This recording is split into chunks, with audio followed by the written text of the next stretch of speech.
My name is Crimanesa Amoros. I'm originally from Peru.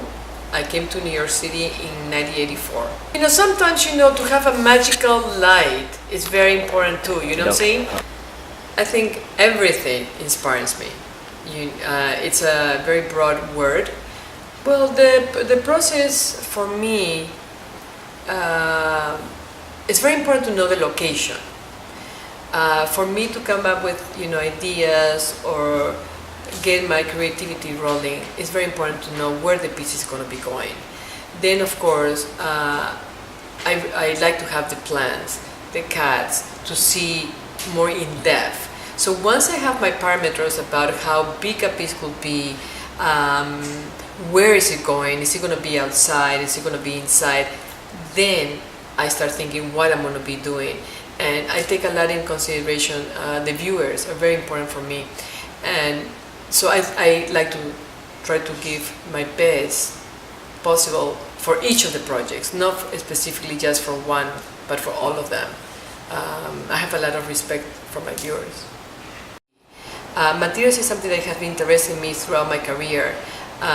Since I was very, very young, I always wanted to be a sculptor, but I had to wait a lot and share in many, many studios, because when you're a sculptor, you need space.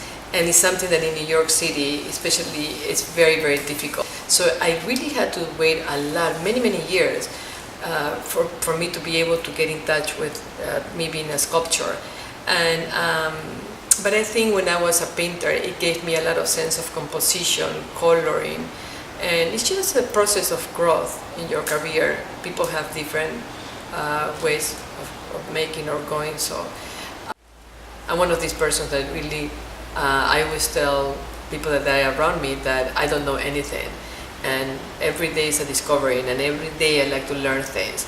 I like to think that it's good for my brain to keep me youthful. Experimentation is very, very important, especially in technology, where it's the field that my sculptures have a lot to do with.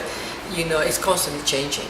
So I think it's my responsibility I wouldn't say to keep up with technology, but to see other ways of expressing myself through it.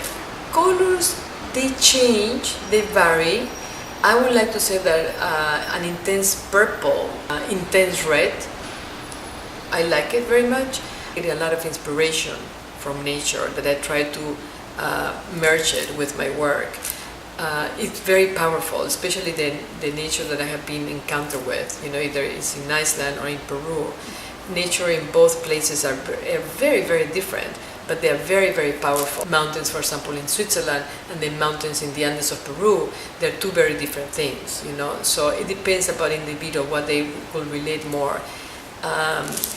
In my case, nature plays a very big part of it, how that gets translated to my work. And I do have an obsession with bubbles since I was, I guess 8 years old.